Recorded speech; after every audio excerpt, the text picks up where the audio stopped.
Entering the Rad Chicks Society.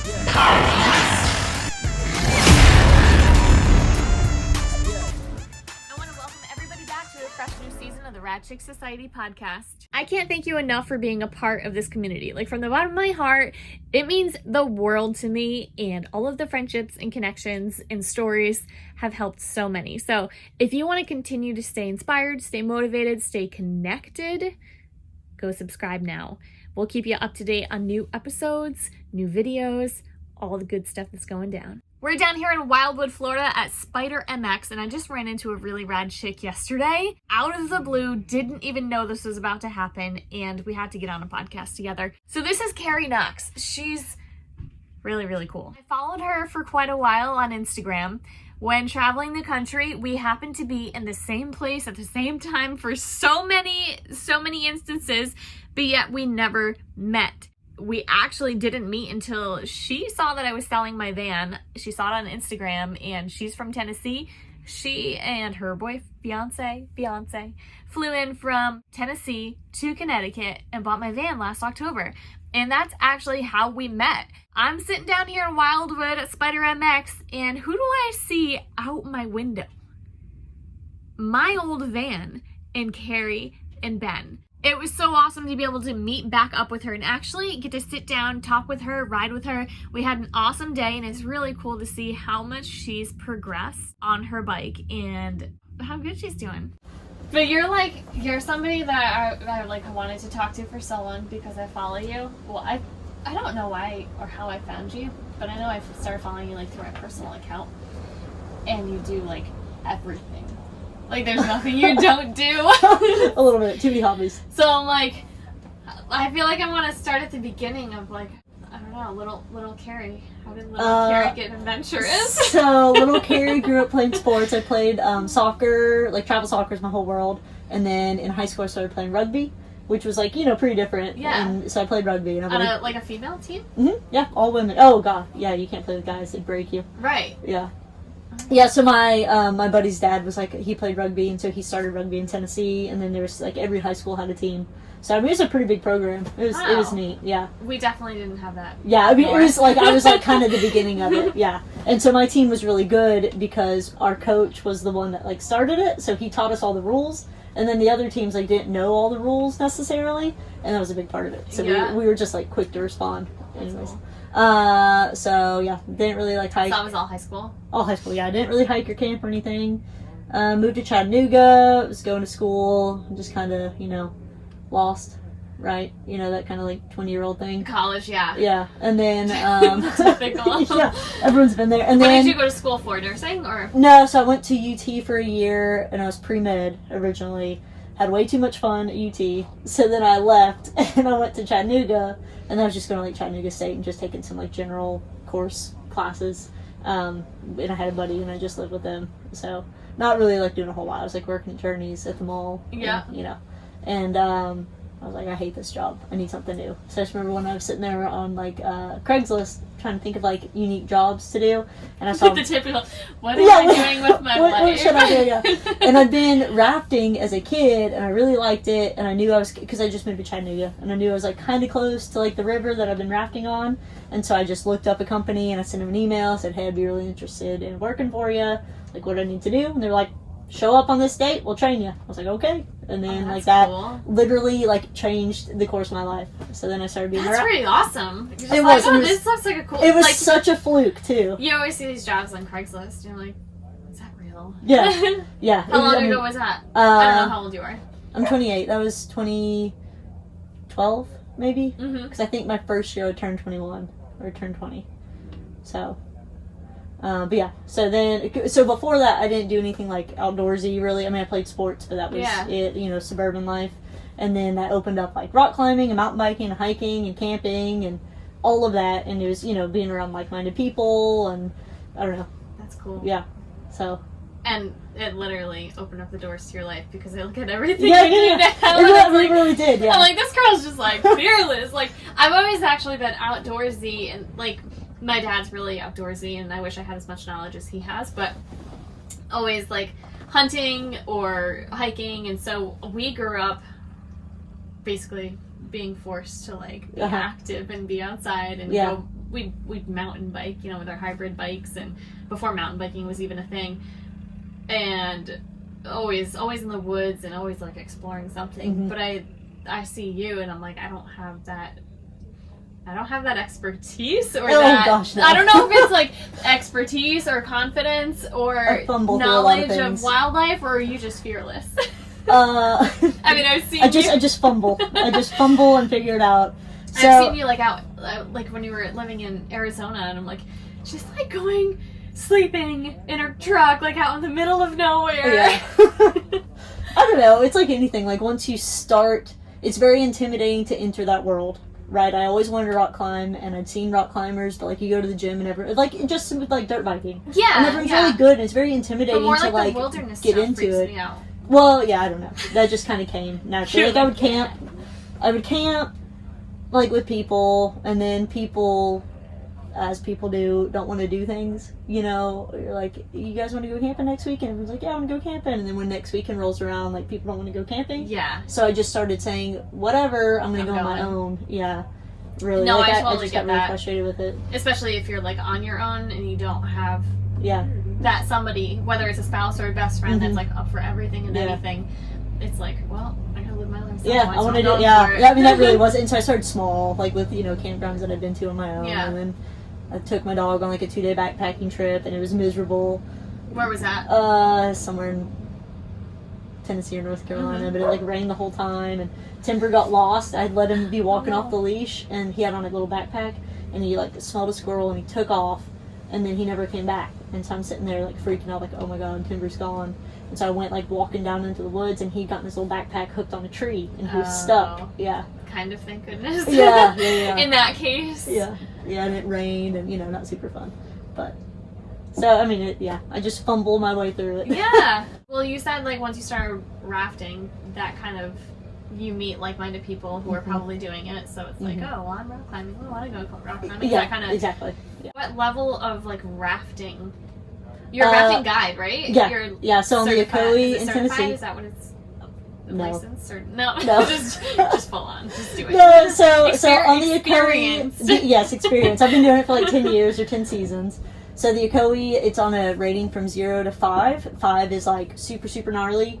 0 or a 1 is like just a like tubing, like lazy river kind of thing. So it's kind of middle ground. So there's like some pretty like fun wild things, but you're really probably not going to get hurt kind of thing on my river. But then we'll go and we'll raft other rivers as well. But it's just on the job training. You just show up, and they just put all the new people in a boat. Like if you want to be a raft guide, you just show up, we put you in a boat, and you just go down the river, and you like work on different skills, and eventually you like get it.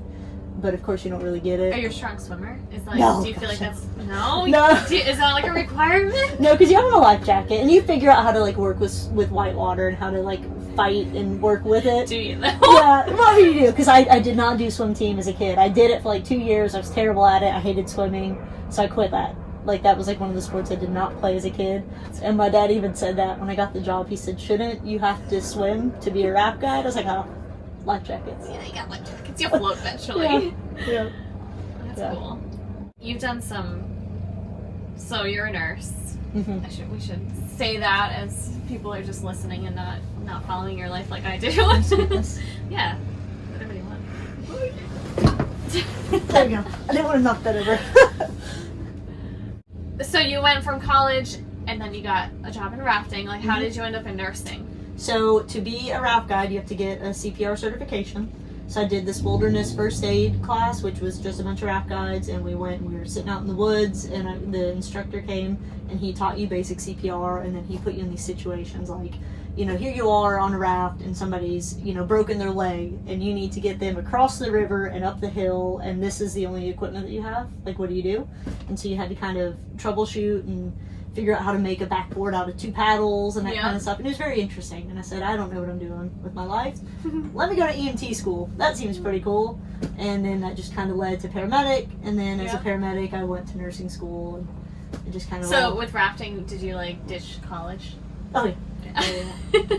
What'd your mom think about that? I guess my parents were very like, you gotta go to college. I think I was actually the first person to actually like graduate college technically technically like in my family, so it was like such a big thing.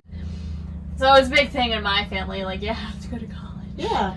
Then that was the expected course for me. Like, I was the first one to kind of break the mold. Yeah. And, like, nobody's real pumped about it. You know, like, oh, Kerrie's working at the mall at 21 years old. Or, you know, however old. She's on a journey. She's doing great. Yeah, and taking, you know, I was taking, like, 2 classes a semester just to, like... appease. Yeah. But, like, my heart wasn't in it. I didn't really care. Yeah.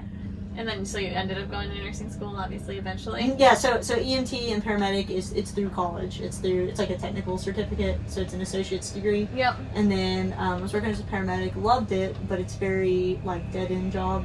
Like, you are what you are, and that's all you're going to be, you know, it's hard on your body. I said, I don't want to do this forever. So they do a bridge program from, like, paramedic to nurse. That's cool. So it, like, cuts out, like, half a nursing school, so I did that. Sweet. So, yeah. So ER nursing, very similar to being a paramedic.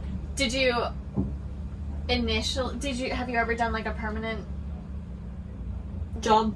Yeah, like permanent nursing job? Mm-hmm. You did? Yeah. And so I live in Cleveland, which is outside of Chattanooga, and I have a full-time job, I have a job there that I was full-time at for 2 years.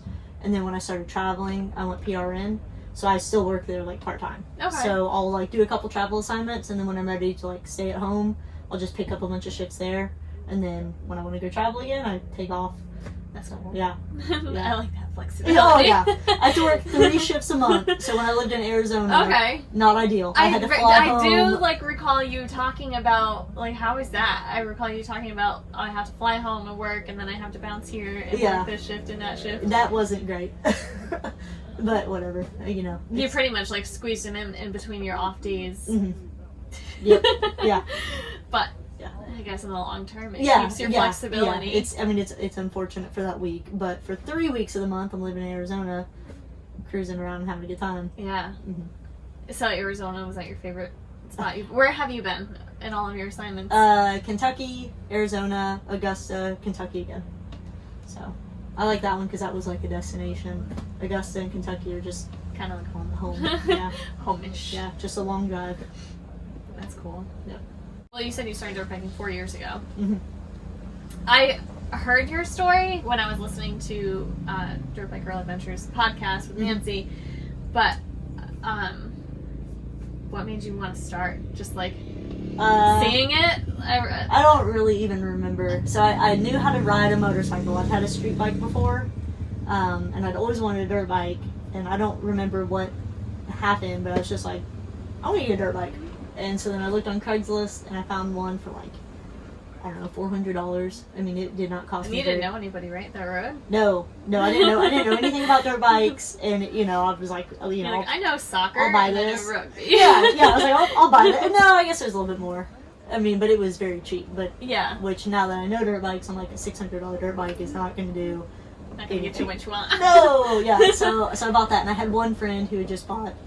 Like a dual sport, and so we went out riding, and I blew my bike up the first time I rode it, and then $400. Yeah, and then I met Ben, and he was a big dirt bike guy, so he like fixed it for me. So like the first month of us knowing each other was like us sitting in his basement and him like rebuilding my bike and me being like, I don't have any idea what you're doing. I'm gonna just sit here. How did you guys meet? We had a mutual friend. That's cool. Yeah. When you started riding, like what did you ride? Like trails? I don't even know that I really rode. So I didn't. Like I didn't ride, my bike was blown up. Well, yeah. And then like we fixed it, and he wanted to go to one of the sprint enduros, and so like the first time I really rode it was at a race. So those are like a Saturday, Sunday, and they're like 2 separate events. So you can race both of them, or you can just do Saturday or just do Sunday. And so Saturday I watched them, and I was like, I'm bored. I want to race. So then the next day, I didn't even have gear. Like one of his buddies is a girl, and she had like some old gear, so she let me wear her stuff. I think I was in like an Under Armour shirt and some some moto pants, and I did have boots. And so I just like raced, and it was awful. Were you like obviously more intimidated if you wanted? Oh, I was super intimidated.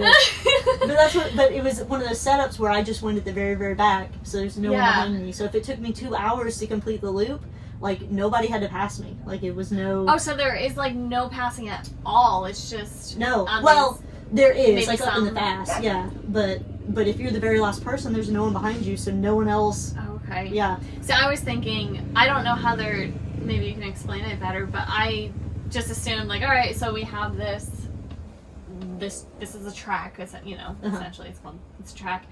And I thought at some point you would, like, lap people. Nope, it is one loop. Oh, I like that. So Yeah. you 100% get to ride Yeah. You literally get to ride And your there's own two ride. different tracks, so everyone does this one, and if you're the very last one here, no one's behind you. And then after they finish this one, they all go to this one.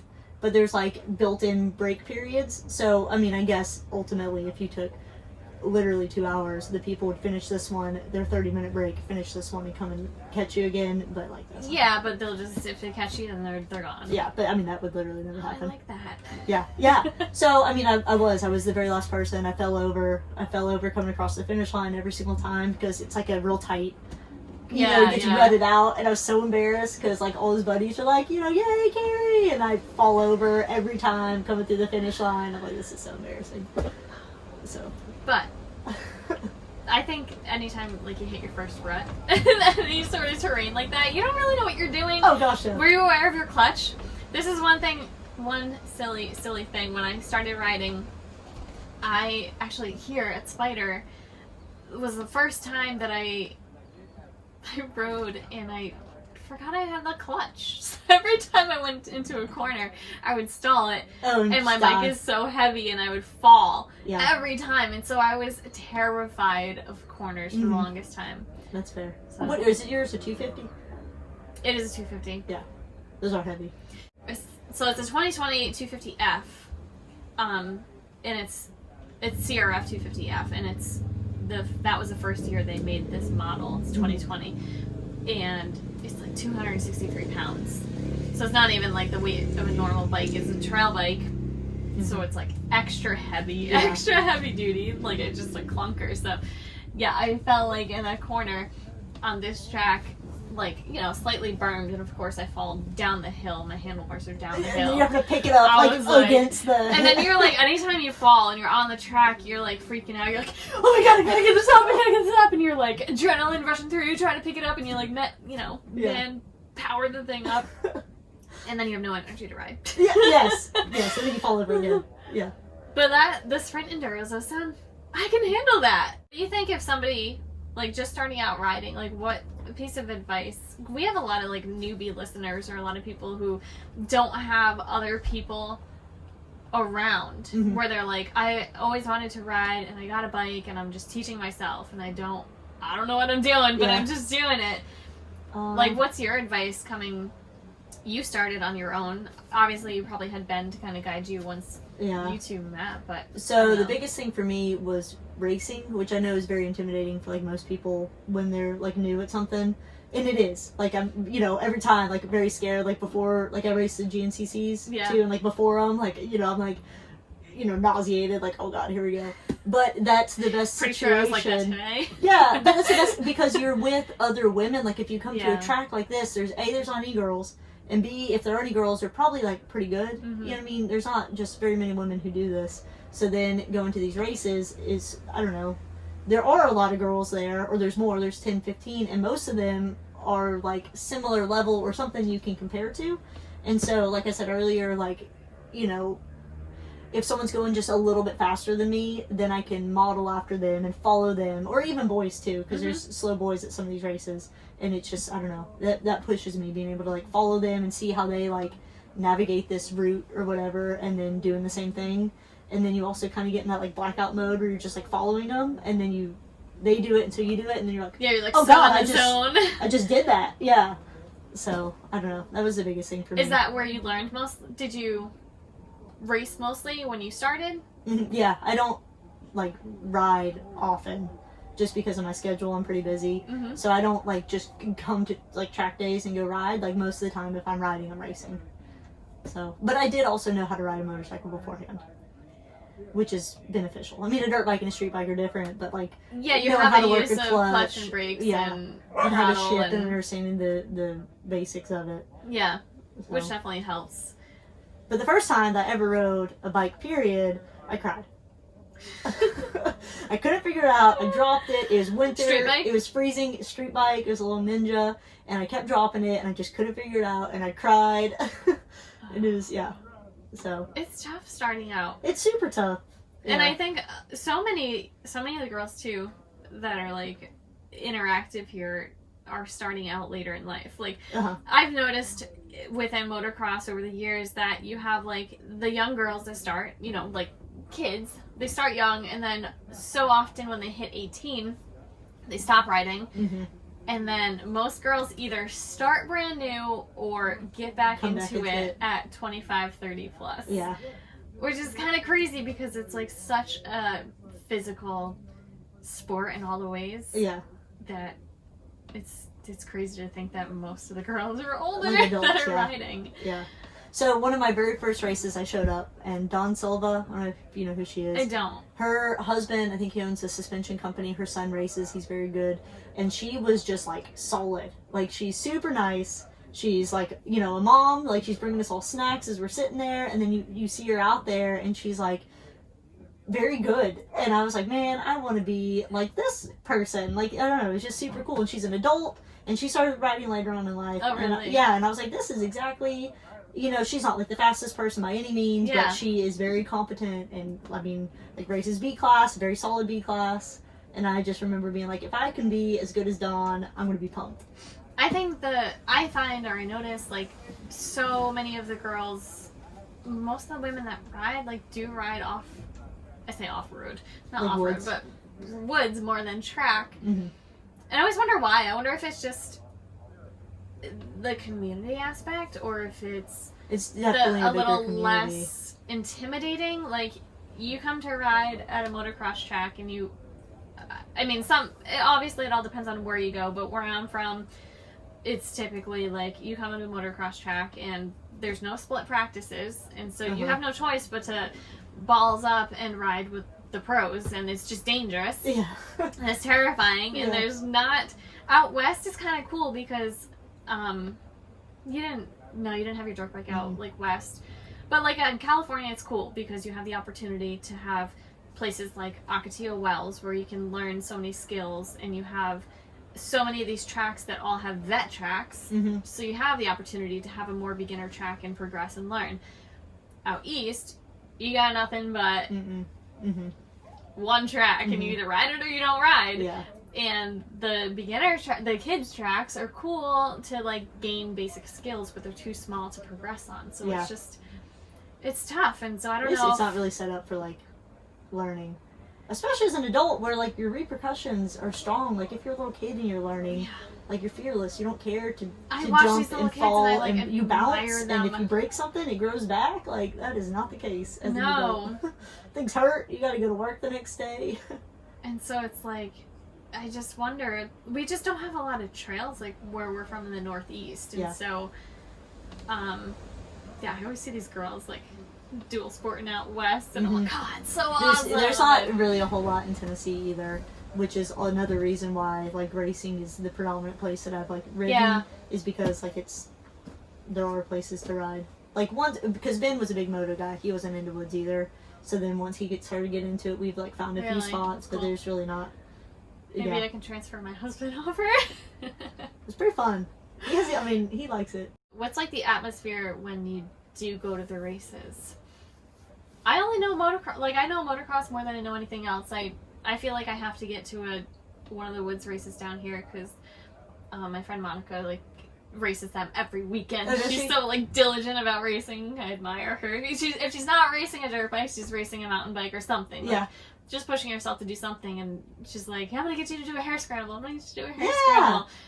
And then my husband scares the crap out of me because he's like, it's flat. It's not like New England where we have crazy rocks and trees and this, that, and the other thing. And he's like, the sand, it gets really whooped out, and the roots and this and that. I'm like, maybe I can't do it. No, you can do it. You can do it.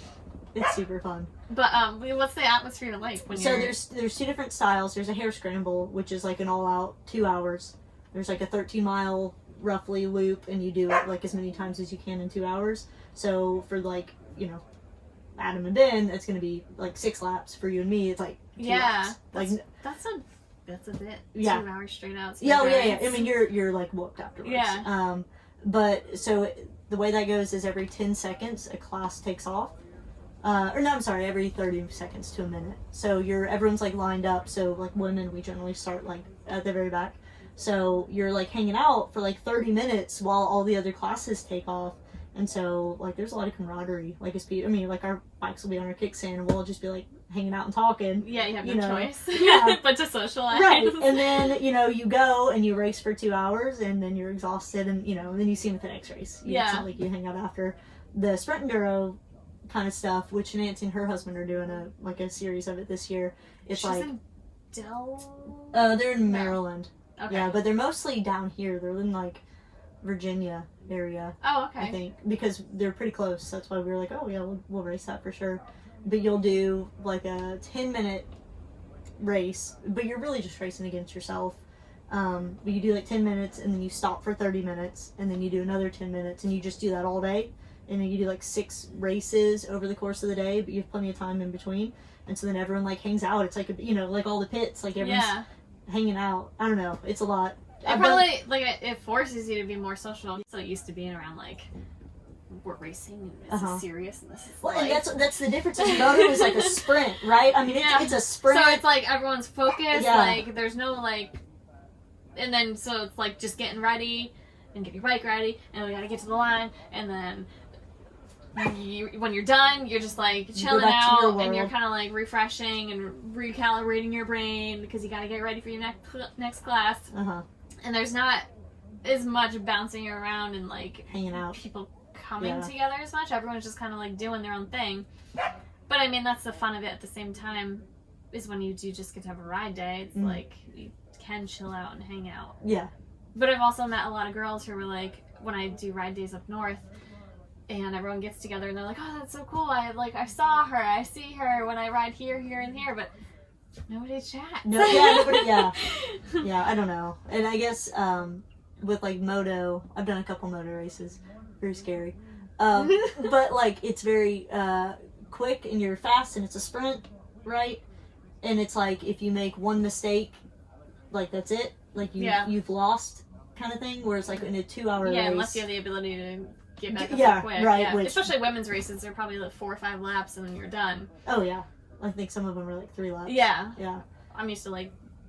He races like a lot of the pro classes that are 20+2, and it's like more time. Where women's is like bam, bam, bam, you're done. Yeah, that's it. Yeah. But the woods racing, it's like since it's 2 hours, like you can mess up a lot. Yeah. And still have a chance. Yeah, and like still, I don't know. I really like the woods. That sounds fun. Yeah, I always thought I'd like the moto, but I really like the woods. I was just wondering, like, how often or how much have you ridden? Not a whole lot. So there's this place called Tim's in Sweetwater, which is close to us, and we'll ride there a lot. It's pretty close, and they do split practice. So they do A, B, C, D, and kids, and I've just progressed to the CD class. Like I mean, literally until like a couple months ago, like when the kids on their 50s and their parents are out there, I'm out there. You're like ripping her along really good though. Very, very fresh. Very new to that. Yeah. What helped the progression, do you think? I think being away from my bike for a little while. Yeah. I didn't ride for like 6 or 7 months, and then I got back on it, and I kind of forgot to be scared. I mean, and I just went out there, and I was like, oh, I jumped that. Looky there. Yeah. I find that too. So I started riding last year, and I almost like the more I rode, the more I got in my head. Especially when traveling, it's like riding so many different places. I never had a chance to like actually get the feel of my bike. Yeah. To even know what it did anywhere. So every time I went somewhere new, I was like so in my head, and then I take 2 weeks off or 3 weeks off, and I come back and I'm like, oh, I feel good. Yeah. I do know how to ride this thing. Yeah, I agree. I don't know. What do you think was the biggest thing that helped you progress on your bike? I don't know, just doing it. I mean, like, there's good days and bad days. I mean, it's very mental. And some days, like, I'm not comfortable. Like, I'm not, like, this jump is out of my limit. I'm not going to do it. And then other times, I'm like, F it. I'm going to jump this today. And it might take me the entire day to, like, get up the nerve to jump that one jump. Yep. But then, I mean, like I'm saying, like, other days, like, I'm not going to jump it. Did you end up hitting the tabletop today? No. You didn't do the second one you were talking about, did you? I haven't made it over the backside. Yeah. But like this morning, But like the step ups, you're like. Well, so this morning, like just the first like couple laps, you're just like rolling everything, and I'm like, oh god, I can't jump any of these. Like these are all way too big for me. Like yeah, I can't. intimidating at first. Yeah, I can't jump. I mean, it took me like half the day, and then once you like, I don't know. I finally, I guess Ben slowed down, and I made him follow me for a lap, so he understood like what my speed is, and I said, now go that speed and tell me if I can jump these. Mm-hmm. And so he did, and I just had to kind of trust him. But there's still 2 jumps. He's like, you could get these. I'm like, not today. Yeah. You know. Yeah, the step up, the 2 step ups, you're like, fun. I was like, oh, sick. Just going right over those. It feels good, and then I look at the videos, I'm like, oh, really? That's not that cool. It's not that cool? No, because I feel like I'm going so much faster and higher than I really am, and then I'm like, oh, I just, that way. yeah, you know. More obnoxious than. Hey, Ryder.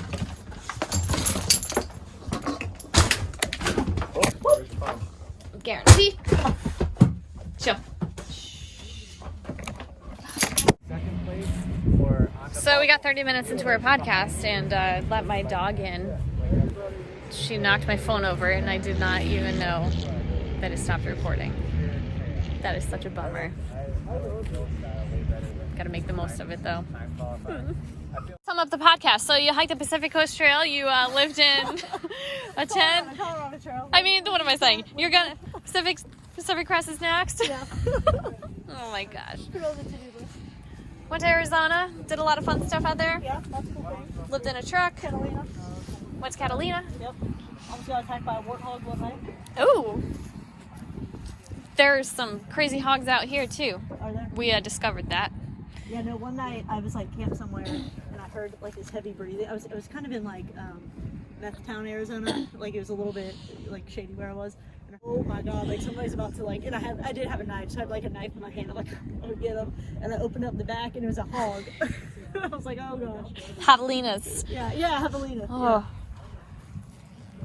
So yeah, we went from a truck to a pod to a tent to a van. To the let me throw our security clothes up the way. You're all good. So I missed sharing this because our podcast cut off. But Kerrie and I met because she wanted a van. And so We had one heck of a van. I happened to have a van for sale. This happened to be it. And we did not plan to be here together. So there's my van now, there's her van now. We had no intentions of being here together, but she happened to pull in here. I'm just doing a little Florida vacation. And we're both here. Didn't know this was happening. So, give us the tour. I'll give you the tour. The people How who does built this work? How does this whole thing work? The people who built this did a very good job, I will say. We were going to build one, and then we came across a wonderful deal on a pre-built one, and we're like, that looks like money. So, come on Oh, look in. at the addition of the mirror. Yeah, that is nice. Gosh, jealous. I think the only things that we changed was a mirror, and I put up a temperature gauge, and then we got rid of the bench. the bench and just put a cooler there. Yeah. So that's our bench. Yeah, we only had the bench. So we had a bench here because when we drove, For Ryder. our dog would sit there. She had to see what was going on. And then, yeah, that's sweet. But it's pretty nice. Seriously, I love this thing. Y'all did such a good job. It's so very comfortable. There's storage galore. Oh, and your magnets. Oh, yeah. Those were a must. Yeah, I mean, it really is. Like, I'll forget and have it up, and I'll be driving, and they don't come down. They're really, really strong. Yeah. They're really expensive, too. Oh, yeah. Yeah. Sweet. Got our fancy fan here for the hot days. Oh, yeah. Careful. So if you're in California and you leave that out, someone will break in. We have had that happen before. Oh, really? This was my favorite addition. It's very nice. Is the shoe, and then when you sit on the bed, you can like rest your feet. Pop your feet up. Yep. And then your cooking station. Sweet. Make a nice pot of coffee. We had some leftover spaghetti meat with some eggs today for breakfast. It was So delicious. unique but delicious. Do you shower here often, or do you tend to use the campground? Yeah, so I actually haven't used the shower in it yet. No. Huh? The campground in Kentucky had a shower, which was... Is this a light? Outdoor light? Or? Yeah. So it like rotates. Oh, that's cool. So you can like turn it where you want it. I had my Christmas tree here for the holidays. But we can get rid of that. I like the upgraded large garbage. Yeah, I go through a lot of trash. Yeah. But I tried to have like nice plates, and then I realized like it's way easier to just throw them away. Yeah, it really is. Same. We always did paper because we ended up transferring over to real silverware. Mm-hmm. That became easy enough to clean, mm-hmm. but yeah, it's too much to clean. Yeah. How do you do your dishes when you're in here? With like Clorox wipes and just a little bit of water and some soap. And scrub them out. Mm-hmm. So we boiled our water for our coffee, so we always had a tea kettle. So we would take like the biggest pan that we ended up cooking in, like the biggest pot, and that would be like my dish bowl. Yeah, that'd be my dish bowl, and that would be the last thing to get dumped out when I do dishes. Yeah. We were thinking about putting a sink in, but then I was like, I don't really know that we would use it, except for, I mean, all you need is like washing dishes and brushing your teeth, but you can use a bottle of water to brush your teeth. And, like, if we were like somewhere where we couldn't open our door, we use paper cups and we dump it out in the morning. Yeah, that's good. And then you can always use the shower to like rinse dishes if you need to. Yeah, we've thought about that in our next van of if we do a sink, because a lot of people like it. Uh-huh. For us, it never made sense. Yeah. But you could multi-purpose the faucet and the shower head. Oh, yeah, and then just like run it out here. Yeah, depending on how you do it or where you locate it. So, for the drinkers in the group. Has van life taught you anything different, or has like each thing had its own challenge? Okay, so being uncomfortable makes you appreciate things so much more, right? Yeah. So like most people would think that coming and living in like a van is like roughing it. Like if you were to ask like, you know, mm-hmm. your average person, like, you do want to come like sleep in this van for a week, they'd be like, okay, I'm going camping next mm-hmm. week, you know. But like this is so luxurious compared to like the tent and sleep in the back of my truck. I mean, like it is so nice. What do you do for heat? Do you have a Mr. I've got Buddy? A little Mr. Buddy. It's in the back right now. Those are good. Yeah, they really warm up so good. Yeah, you have to go through a few tanks mm-hmm. every couple hours, but worth it. Worth it, absolutely. Yeah. Oh, we did also change. In the back, where you guys had the curtains. Yeah. I actually saw in your stories you had the. I made like. Yeah, I saw those. I want to make some of these for our van. Mine are so. Are they magnet? No, they just kind of wedge in there. Oh, okay. And then those magnets that you have with like the little hooks. Yeah. I'll like put one on the side and it'll kind of hook there and it holds it enough. So. And that probably will help with the cold too, because that reflectix is really, really good. Was because I was so cold in Kentucky. I was afraid to sleep with the Mr. Buddy on. Yeah. So I was like, anything I can do to like retain a couple degrees. Yeah, it makes all the difference. No, sweet. I love it. So good. So yeah, you learn to appreciate. The first time, that was one of the big lessons that we learned. Like, you start to care less about certain things when you live in a van. Uh-huh. And that was like one lesson that I kind of learned, is when I first started doing it, I was like, I just want to like live simple. I'm not going to do my hair and my makeup every day, like all of that. And then I was like, feeling homeless. Yeah. Like really feeling homeless. You're like, all right, my hair's not done, I'm crawling out of the van. People, because we would stealth. We never paid for camping. Yeah. Ever. So we would do 5 months on the road and never pay for anything. So we would like, you know, you're sleeping in Huntington Beach, half a mile from the beach, but you're like on the road. So you're like, well, I gotta wake up and take the dog for a walk. So let me crawl out of the van. Anybody looking? Go. Like, and then you're looking homeless. And I'm like, I'm not homeless. I don't want to look homeless. But yeah, like showering, because all we had was this. We didn't do Planet Fitness until the very last year. Really? Yeah, so it was the dumbest thing ever. Like, we're like, why didn't we do this earlier? Yeah. So we always showered out of the back. So you get to a point where like the first time traveling across the country, I went like a week without a shower because I was like, I can't shower here. I'm like, I'm gonna get arrested. Like, somebody's gonna see me or something. In the back of the pilot parking lot. You get to a point where you don't care anymore. Yeah. I am showering, like it or not. But it's cool. I'm glad you guys like it. Oh, so happy. So Ben and I keep talking about it, you know, like everyone has all these dreams, and like never ever did I think I would be like living in a van, right? Like it looks so cool, you know, like when people do it, and I'm like, that looks so awesome, like, but never would I have thought that I would be one of those people, you know? You just gotta do it, you know? Yeah. Seriously, we had like all winter, or all whatever season it was, we had talked about getting a van, because I have a buddy who like builds them and will kind of sell them, and we're like, you know, if Brent gets another van, we'll get the same van as him, and we'll just like double him. Like, yeah, whatever he does, he'll be there to help us. We just kind of follow his plans. And then like we had decided that was the plan, and then like 2 weeks later you guys posted yours, so I was like so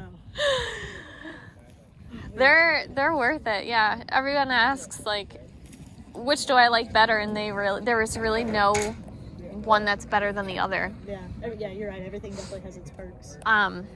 The camper has its ability to feel a little more homey when we're stationary, and having a vehicle that you can drive off and detach where the two of you don't have to be together 24/7 makes a huge difference. But the van is so easy. Yeah. Like, we keep talking about going west, and I'm like, let's just keep the camper, build the van out, because we haven't built our van out fully. I don't know if you've seen it, but we've only done the floor, the walls so far. I can show you. Yeah. Do it for the sake of the video. There you go. Instagram. So we only built it out enough to be able to put bikes in it, and then finish like the easier stuff when we were ready. Oh yeah. So we just did floors, walls, fan, solar, and then... How scary is that, cutting a hole in the roof? Gets scared, less and less scary the more you do it. So it wasn't terrible, but yeah, the first couple times are a little terrifying because you screw that up and... yeah, you gotta... It's just get a bigger thing. What's that that's rolled up? Oh, the front sunshade. Oh, okay. That's a good spot to store it. Yeah. Those are amazing. They work really, really well, and it's like mandatory for the dog. There's your weapon for your security. So it's like, we'll build this out. What we're planning on doing is his bike will go there, my bike goes right next to it, and then we'll have a bed that slides out. Would you guys ever go west and not take your dirt bikes? I don't think so. Not anymore. Yeah. We used to go, and like our big purpose of going, when we started traveling, year one was nothing. All we had was 2 mountain bikes and 1 BMX bike. We've upgraded a couple bikes. So, especially going west, I would want to go to Idaho, and I would want to 100% go back to Utah. The riding is too good. Yeah. There's so much, and there's so much to see, and it's so pretty that I would leave every other bike home, and I would make sure I take my dirt bikes. Yeah. So yeah, we'll build that out, and then just take the van, because it's so easy, and to just have everything here, convenient, makes all the difference. Thank you guys so much for listening to this episode of RAD Society podcast. This was the first time doing this live in person and video style, so it's only going to get better. I feel so bad that we had such good conversation the second half of the podcast, and of course my phone shut off and I had no idea. So I'm so sorry about that, but go follow Kerrie. She's got so many amazing adventures, and it's only going to get better from here on out. So can't wait for the next episode, and till then.